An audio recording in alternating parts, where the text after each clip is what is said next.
wardegdega wax wanaagsan daawadayaal ciidamada xoogga dalka Soomaaliyeed ayaa saakay waxa ay ku jarmaadeen deegaano hoostaga gobolka Hiiraan. Ciidamada xoogga dalka Soomaaliyeed ayaa howlgallo ballaaran waxa ay ka sameeyeen tuulooyin hoostaga degmada Maxaas ee gobolka Hiiraan.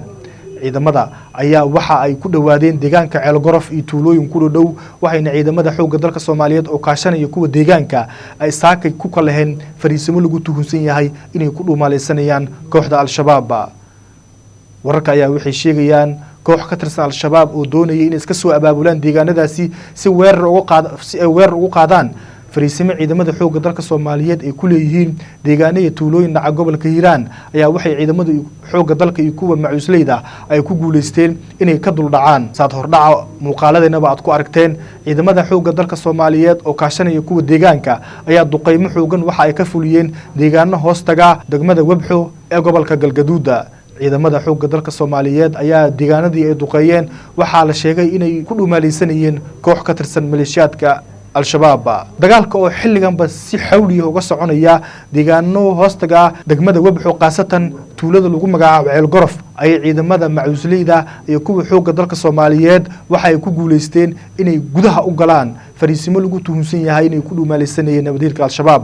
cutubyo aad u tiro badan oo ka tirsan guutooyinka kala duwan ee ciidamada xoogga dalka Soomaaliyeed ayaa dhowr jaha waxa ay ka weerareen tuulada Ceelgorof iyo deegaano ku dhow. Ceelgorof waxay u dhowdahay degmada Maxaas ee gobolka Hiiraan waana wada xiriirisa degmooyinka Maxaas iyo Wabxo.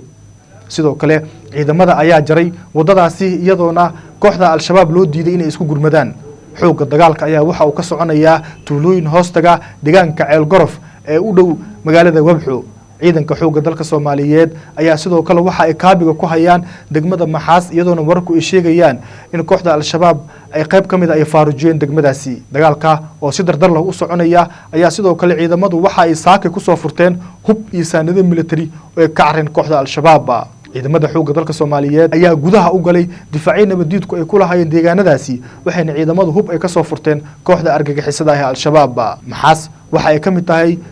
goobaha sida weyn ciidamadu ay ugu dadaalayaan inay gacanta ku dhigaan iyadoona halkaasi ay joogaan maleeshiyaad tiro yar oo ka tirsan Al-Shabaab. balse ciidamada xoogga dalka Soomaaliyeed ayaa deegaanadaasi waxa ay ku hayaan kaabiga iyadoona saacadaha soo socda la filayo in ciidamadu ay halkaasi la wareegaan. ciidanka xoogga dalka Soomaaliyeed ayaa sidoo kale iyo kuwa deegaanka ayaa howlgallo ballaaran waxa ay ka wadaan deegaanka Burdaar oo ka tirsan gobolka Hiiraan iyo Teedaan waxayna ciidamada xoogga dalka Soomaaliyeed iyo kuwa deegaanka ay howlgallo burburin ay ka sameeyeen deegaanadaasi. Kumaandooska Gorgor oo si weyn u hubeysan ayaa ku dhaqaaqay tuulooyin hoostaga degmada Moqokori iyadoona saacadaha soo socda la filayo in ciidamada degmadaasi ay gudaha u galaan oo istiraatiiji ah. ciidamada xoogga dalka Soomaaliyeed ayaa dhaqdhaqaaqyo xoogan waxa ay ka wadaan guud ahaan gobolka Hiiraan iyadoona ciidamada xoogga dalka Soomaaliyeed oo aad u hubeysan ay ka kala imaanayaan degmooyinka Jallaqsi iyo Buulaburde kuwaas oo doonaya in deegaano ay ku dhuumaaleysanayaan nabadiidka Al-Shabaab ee howlgallo xoogan ay ka sameeyaan. howlgalladan oo ah kuwa xoogan si weyn uga soconaya deegaano ka tirsan gobolka Hiiraan ayaa ciidamadu waxa ay ku guuleysteen inay gacanta ku dhigaan tuulooyin dhowr ah oo lagu tuhunsan yahay nabadiidka Al-Shabaab. sidoo kale ciidan aad u tiro badan oo ka tirsan kuwa xoogga dalka Soomaaliyeed tababarna ku soo qaatay dalka dibadiisa si weyn u gaashaaman ayaa iyaguna waxa si weyn ay dhaqdhaqaaqyo ugu wadaan degmooyin hoos yimaada deegaanada Burdaar iyo sidoo kale deegaan lagu magacaabo Muqliga oo ay ciidamadu dhaqdhaqaaqyo ka wadaan. sidoo kale ciidamada xoogga dalka Soomaaliyeed iyo kuwa macuusleyda ayaa dhowr jaha waxa ay ka weerareen degmada Moqokori iyadoona halkaasi ay ka socoto duqeymo xoogan oo lala bartilmaameysaday kooxda Al-Shabaab. xalay waxaa dhacay duqeymo xoogan oo lagu laayay koox ka tirsan Al-Shabaab oo doonayay ama ayagu isku urursanayay ciidamadu ay ka dul dhaceen. sidoo kale ciidamada xoogga dalka Soomaaliyeed iyo kuwa deegaanka ayaa ku guuleystay inay guud ahaan bacagta mariyaan difaacyo dhowr ah oo lagu tuhunsan yahay inay ku dhuumaaleysanayaan nabadiidka Al-Shabaab. duqeymaha dhanka cirka ee ciidamada xoogga dalka Soomaaliyeed qaasatan ay ka saacidayaan dawladaha Soomaaliya ka taageera dhanka cirka ayaa waxay warku sheegayaan in 3 goobood ay ka dhaceen goobahaas u dhow degmooyinka Maxaas, Moqokori iyo deegaanka Teedaan oo si weyn loo bartilmaameysaday. sidoo kale Shabeellaha Dhexe ayaa kamid ah goobaha saakay sida weyn diyaaradaha duqeymaha ay ugu fuliyeen ee gobolka Hiiraan.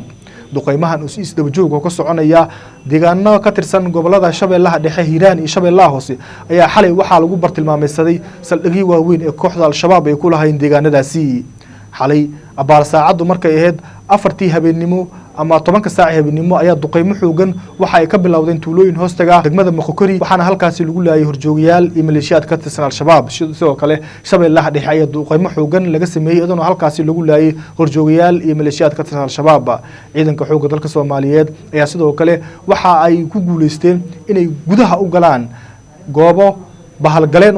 ama goobo bahalgaleen ah ay ku dhuumaaleysanayeen al-shabaab halkaas oo ciidanku ay ku guuleysteen inay ka soo furtaan kooxda al-shabaab odayaal u afduubnaa ciidanka xoogga dalka Soomaaliyeed ayaa dhaqdhaqaaqyadii ugu dambeeyay waxa ay ka wadaan deegaano iyo tuulooyin dhaca gobolka Hiiraan waxayna ciidamada xoogga dalka Soomaaliyeed ay ku guuleysteen inay guud ahaan cagta mariyaan kooxdii tirada yareed ay ku dhuumaaleysanayeen degmooyinka u dhaxeeya Maxaas iyo Wabxo iyadoona ciidamadu sidoo kale ay ku raad joogaan wax kale oo ka tirsan al-shabaab lagu tuhunsan yahay inay ku dhuumaaleysanayaan deegaano ku dhow degmada Maxaas guud ahaan ciidanka xoogga dalka Soomaaliyeed ayaa waxay kaabiga ku hayaan degmooyinka Moqokori iyo Maxaas iyadoona ciidamada xoogga dalka Soomaaliyeed ay ku guuleysteen in deegaano dhowr ah ay maalmahan ay ka sifeeyeen kooxda al-shabaab saacadaha soo socda la filayaan ciidamadu deegaanadaasi ay gacanta ku dhigaan markana ciidanka daraawiishta Jubbaland iyo kuwa xoogga dalka Soomaaliyeed ayaa saakay waxa ay ku kalaheen tuulooyin hoostaga deegaanka Janaay Cabdalle ee gobolka Jubbada Hoose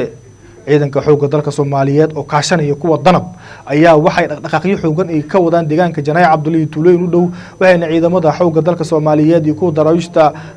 Jubbaland ay ku guuleysteen inay 15 difaac oo nabadiidku lahaayeen ay kala kacaan deegaano ku dhow Janaay Cabdalle sidoo kale ciidanka xoogga dalka Soomaaliyeed iyo kuwa daraawiishta Jubbaland ee loo yaqaan Barjeex ayaa iyaguna waxa ay kaabiga ku hayaan degmada Bu'aale iyo deegaano ku dhow waxayna ciidamadu tuulooyin hoostaga degmada Bu'aale ay ka wadaan howlgallo lagu sifeynayo kooxda argagixisada al-shabaab saad muuqaaladeena baad ku arkaysaan daawadayaal cutubyadii ugu badnaa ee ciidamada xoogga dalka Soomaaliyeed oo kaashanaya kuwa daraawiishta Jubbaland ayaa waxa ay ku kala dhaqaaqeen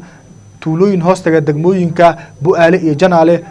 tuulooyin hoostaga degmooyinka Bu'aale iyo Jilib iyadoona ciidamada xoogga dalka Soomaaliyeed ay ku guuleysteen inay cagta mariyaan fariisimo lagu tuhunsan yahay inay ku dhuumaaleysanayaan nabadeedka al-shabaab ciidanka xoogga dalka Soomaaliyeed iyo kuwa daraawiishta Jubbaland ayaa sidoo kale waxay dhaqdhaqaaqyo xoogan ay ka wadaan deegaano dhowr ah oo ka tirsan gobolka Jubbada Hoose wararka inaga soo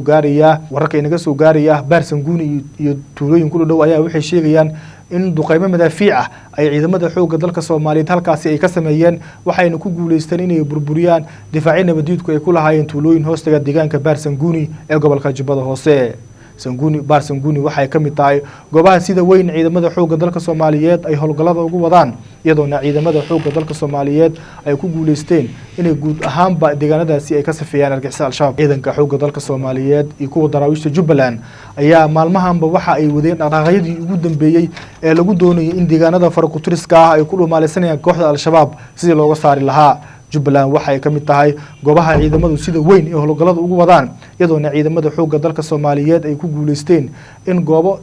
badan oo ka tirsan deegaanada Jubbaland laga sifeeyo kooxda argagixisada al-shabaab sidoo kale howlgallada waxay si weyn uga soconayaan tuulooyin hoostaga magaalada Baardheer iyo deegaano ku dhow iyadoona ciidamada xoogga dalka Soomaaliyeed qaasatan tariska qaybta 43aad ee howlgallada baaritaana ay ka sameeyeen tuulooyin hoostaga magaalada Baardheer howlgallada waxay si weyn uga soconayaan guud ahaan gobolada dalka qaasatan deegaanada Jubbaland iyadoona ciidanka xoogga dalka Soomaaliyeed iyo kuwa daraawiishta Jubbaland ay ku guuleysteen inay cagta ay mariyaan fariisimo lagu tuhunsan yahay inay ku dhuumaaleysanayaan kooxda al-shabaab ciidanka xoogga dalka Soomaaliyeed ayaa guud ahaanba waxay howlgalladii 40 saac ugu dambeeyay ay sameeyeen ay ku guuleysteen inay deegaano dhowr ay ka sifeeyaan kooxda al-shabaab waxayna ciidamadu sidoo kale ay qaarjiyeen tiro badan oo ka tirsan maleeshiyaadka al-shabaab daawadayaal xog kasta oo ku soo kororta howlgallada ay wadaan ciidamada xoogga dalka Soomaaliyeed iyo guulaha ay gaarayaan waxaad ka daawan doontaan channelkan Galcad hadduu channelkeenu kugu cusub yahay fadlan subscribe inoo saar ama hasantiin